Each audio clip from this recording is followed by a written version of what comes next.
Waiting for all morning long. Well, we've got it for you right now, Lauren. Thank you very much. We talked about this on Friday, of course, still getting a lot of buzz online throughout the weekend, so we're going to try to put some rumors to rest here. According to astronomers with the Minnesota Planetarium Society, the moon's gravitational pull on Earth caused the alignment of the stars to be pushed by about a month, and that would change zodiac sign dates. We are joined today by astrologer Lynn Koiner to talk about this change. Lynn, thanks for coming in early this morning to talk with us about this. Thank you so much for having me here. Let's try to set the record straight here in some ways, because I think a lot of people kind of freaked out at first and said, oh my goodness, is my sign going to change? Are things going to be different for me?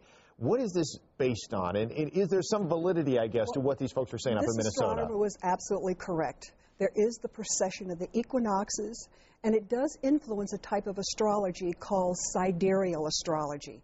And that is based on this precession, and it moves back about 1 degree or 1 day every 72 years. So this is absolutely correct, but it's not what Western astrologers use. The sidereal astrology is used, it's called Vedic astrology. It's basically used in India, but many Western astrologers use it as well. So there are millions of astrologers who use this system that this astronomer was talking about. You know, he's up in Minnesota, he's snowed in, he thinks he's reinvented the wheel. But you said that this is not the first time that this has come up. It comes up every 14 years. Okay. It's a cycle for this, but I hope that it brings about a discussion and a dialogue. The astrology that you see in the newspapers or that Western astrologers use is the tropical. It's based on the seasons. You think of the tropical, the Tropic of Cancer, the Tropic of Capricorn. It's the oldest because the Stonehenge, the Mayan temples, they're all based on the seasons used for planting and harvesting. And this is always based on the first day of spring. It's called the vernal equinox. And so 0 degrees of Aries is always on the first day of spring. And it adjusts because every 72 years that moves back 1 degree or 1 day. So it was about 1800 years ago that 0 Aries lined up with the constellations. And the thing is there are no new signs. These are constellations or clusters of stars.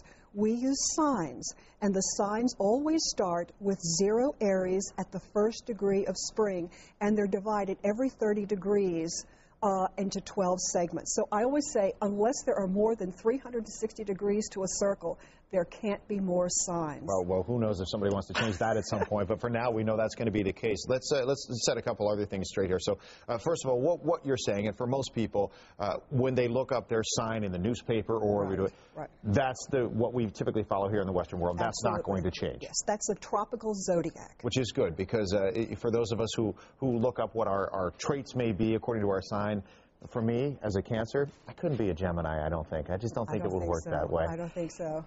Might it change at some point, though, what we follow in the Western, or are we pretty much locked into that because of what you just explained? Discussed in the Tetrabiblos by Claudius Ptolemy. This was a 2nd century Greek astrologer, and he says the signs always begin at the spring equinox. Okay. There was a 13th sign that was talked about now. It's not a sign. What is that? It's a constellation. It's a cluster of stars. And we've always known about those clusters of stars. They've always been up there, so there's nothing new. I presume that this astronomer is feeling that it is getting closer to the ecliptic, the sun's apparent path, that it's going to have some influence. But we don't use these constellations. There was only one period in time, about 1800 years ago, in which they lined up. But before that and since then, they don't really line up. Lynn, unfortunately, we're out of time. Things go so quickly here in the morning. But the one other statement that had been floating out there online was that even if there was a change, it would only affect people perhaps born in 2009 or later. Is there any truth to that? No, not at all. Okay. These changes have been going on a long time. Astrologers know about it. It's just the astronomers just figured it out. Lynn Koiner, we don't want to start any fights now between the astrologers and the astronomers, but we certainly appreciate you being here. Thank you so much. Thank you so very much, and helping to set the record straight. So there you go, Allison. You won't have to worry about any changes now in the near future. I am still a proud Aries. Steve, thank you so much. That's the best news ever. It is 8:21 right now.